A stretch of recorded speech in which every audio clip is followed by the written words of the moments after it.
Bueno, en esta segunda parte quiero continuar con el pensamiento. ¿Qué es lo que Dios piensa? ¿Qué es lo que nos dice la Biblia acerca de la educación? Y vamos a remitirnos, si tienes la oportunidad de ver en tu Biblia, Colosenses 2.8. Es un texto realmente que nos habla de la importancia de estar atentos de lo que está ocurriendo actualmente. Y fue escrito por Pablo a la iglesia de Colosa y quien los exhorta a volver realmente al fundamento. Y dice así: mirad que nadie os engañe por medio de filosofías y huecas sutilezas, según la tradición de los hombres, conforme a los rudimentos del mundo y no según Cristo. Y realmente hoy día esta generación ha sido engañada. Ha sido engañada con qué, con filosofías que está arrastrando a esta nueva generación a vivir una vida sin sentido, sin propósito. Está levantando una generación muy humanista, una generación muy egocéntrica. Y realmente aquí el autor, que es Pablo, animaba y le decía: tengan cuidado, no se dejen engañar por medio de esas filosofías. Unas filosofías que son huecas, que no hay nada de que aprender en esas filosofías, pero que son muy sutiles y lo que hacen es distraer, engañar, confundir y realmente llevar a la perdición. Entonces, no podemos seguir dejándonos influenciar con estas filosofías que son simplemente tradiciones de los hombres, conforme al mundo y realmente no según Cristo. Realmente necesitamos tener una filosofía de vida cristiana, donde Dios sea el Padre, donde Jesús sea la preeminencia, donde el Espíritu Santo sea nuestra guía. Y realmente es en eso, en el Padre, en el Hijo, en el Espíritu Santo, debe ser nuestra filosofía. Si yo te invito a que hagas una evaluación. ¿Cuál es tu filosofía como familia? ¿En qué creen? Realmente debemos evaluar y nuevamente retomar. Nuestra filosofía de vida debe estar enfocada en el Padre, en el Hijo y en el Espíritu Santo, y como fundamento la Biblia. También en Romanos 12.2, que es un texto también conocido, nos dice: no nos conformemos a este siglo, sino transformados por medio de la renovación de vuestro entendimiento, para que comprobéis cuál sea la buena voluntad de Dios, agradable y perfecta. Y realmente todas estas corrientes filosóficas que han traído engaño ya por mucho tiempo, el mundo, muchos de nosotros o aún los cristianos, nos hemos conformado al pensamiento del mundo. Ya no pensamos como Dios piensa, sino como piensa el mundo. Y tristemente, como cristianos nos hemos dejado influenciar y más bien nos hemos ido al extremo y no hemos ido al centro de verdad, que es la Biblia. Entonces aquí el autor de este texto nos invita a renovar nuestro entendimiento. Debe haber un cambio en nuestra manera de pensar, debe haber un cambio en el corazón.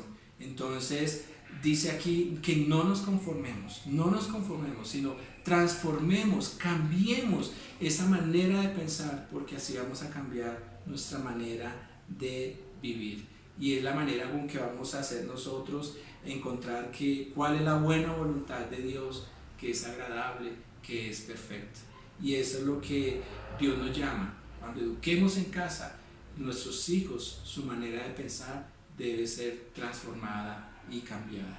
Entonces, esta es la invitación a través de estos dos pasajes bíblicos que nos hablan de la importancia de lo que es la educación. Entonces, la educación implica traer transformación, renovando la mente, iluminando el entendimiento y además estando alertas de no dejarnos influenciar por estas clases de filosofías humanistas, paganas, socialistas, comunistas, todo esto que ahora en este momento, en la actualidad, nos está bombardeando.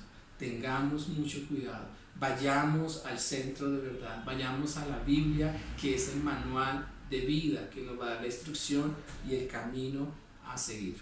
Entonces También quiero hoy tocar este tema de primera de Samuel 13, 19, 20, 22 y 23.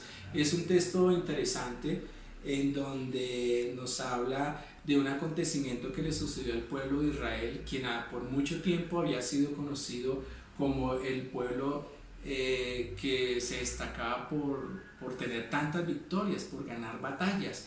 Y la estrategia que tenían ellos es que se volvieron diestros en el uso de las armas. Entonces, alrededor, las demás naciones tenían mucho temor del pueblo de Israel.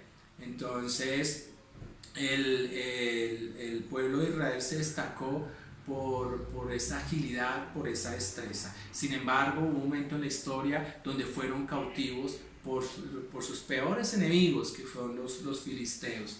¿Y qué hicieron los filisteos? Sabían cuál era la fortaleza del pueblo de Israel, sabían que Dios estaba con ellos, pero sabían que eran poderosos en el manejo de armas, y al ser cautivos, lo que hicieron ellos fue quitarles todas sus armas.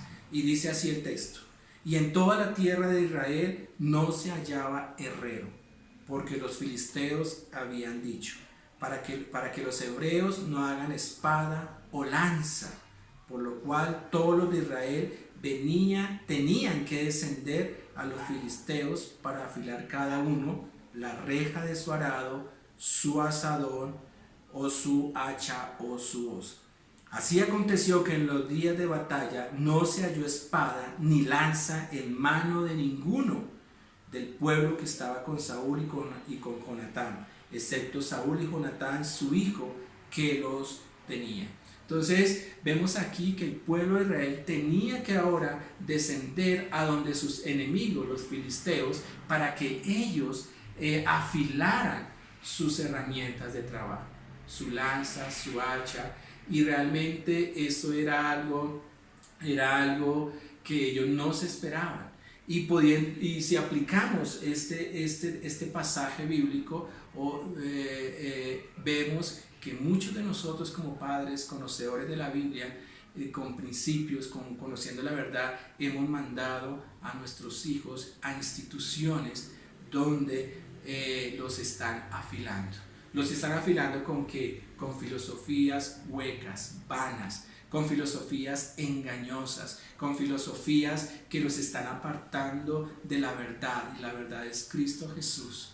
Y muchos encontramos instituciones educativas con una infraestructura muy buena, pero con una filosofía realmente errada, que aleja a esta generación de Dios. Entonces no podemos mandar a nuestros hijos en instituciones donde no se va a construir su fe. Esta es la invitación, y continuaremos en una próxima sección.